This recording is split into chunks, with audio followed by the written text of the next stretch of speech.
Okay, I meant to take this video earlier, but I failed. So yesterday evening, during the Super Bowl, I was informed that we did not have hot water. So, not knowing anything about plumbing, I started Googling. And what I did was, so I learned that this is a thermostat. There's also some kind of control thing here. I'm not some kind of expert, so don't expect me to be.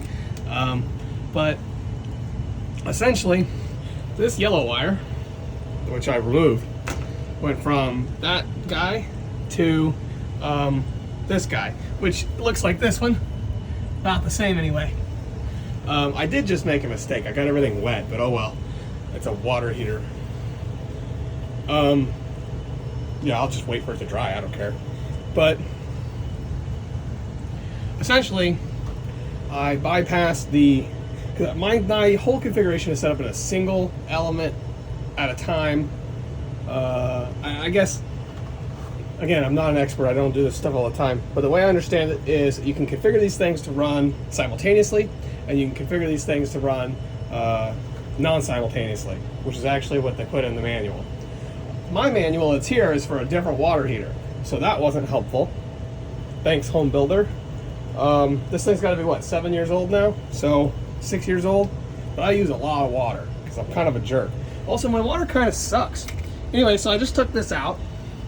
I didn't have anything. I didn't have any parts. I didn't have any tools because I'm not a plumber. And so I ordered everything on Gamazon and Home Depot. And now that it's evening time, isn't that gross? Now that it's evening time, I'm going to, what's I'm replacing it with? Now I'm going to reassemble all this thing and unbypass what I had done last night, so I'd have hot water this morning, so I didn't have to get a hotel room. But this is gross. I should have waited longer. Is the conclusion I have. But oh well, I got water everywhere. I'm definitely gonna wait longer to do the next one. I'm gonna do both of them, Sarah. I think I might as well. Depends how patient I am. I should have drained this thing like 3 hours ago. My bad.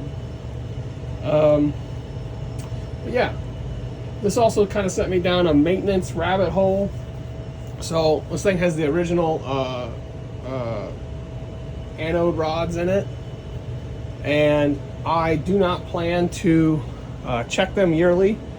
I clearly probably could have, and so instead I bought this gizmo for another $100 instead of buying a $700 water heater.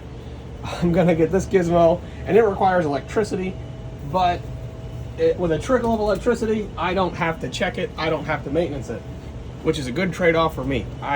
If I can outsource my labor into kilowatt hours, boy, that makes a lot of sense in my brain.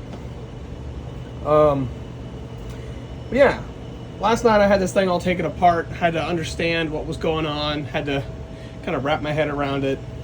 It's really not too complicated. I mean, there's like 8 wires, electricity, water, and it's cold or hot. I mean, there's not many other inputs or outputs than that. So with all that in mind,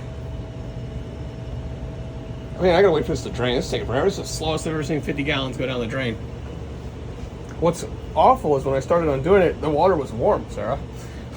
So instead of it being cold, my solution had worked a little too well. That's good. But whatever. Should have taken a shower I should have. right now and before, and then we could have had it colder, and we could have used the last bit of... Anyway, I'm contemplating if I install the other element or not. Should I have a spare, or should I replace both of them to be thorough? I don't know. I think I'm going to be back in here. I bought another gizmo that's not delivered yet. That is for, it shoots compressed air into the drain valve, maybe to break up some crud along the bottom. I think I might go ahead and do that, just because,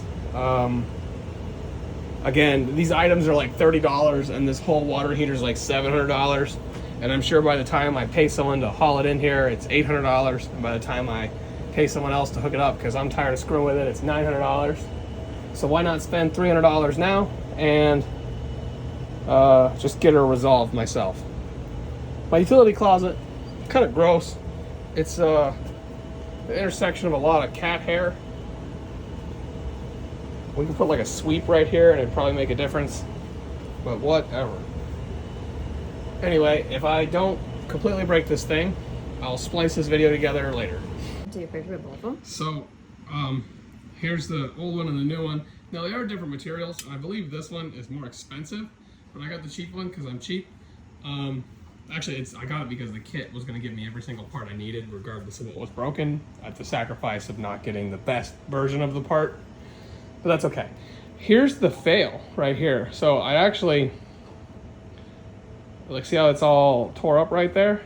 I just took it outside and I kind of beat it on the ground to get some of the junk off of it so I could see it.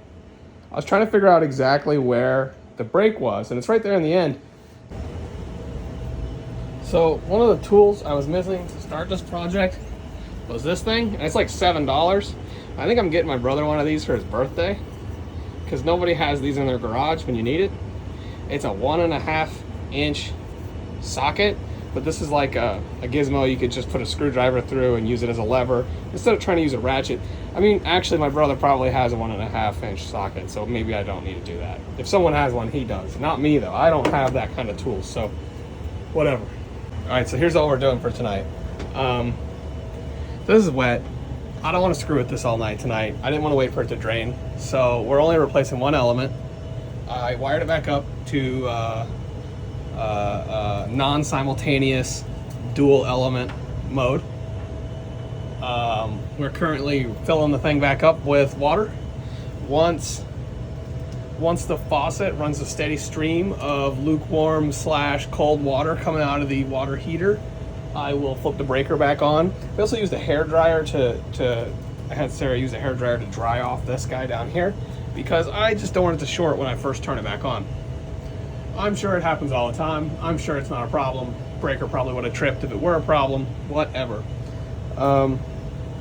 Probably this weekend we'll screw with it again, install that other anode rod gizmo, maybe screw with the other thing, maybe screw with the other thing. I don't know. It depends. Maybe we'll do multiple weekends of headaches. It's hard to tell with me.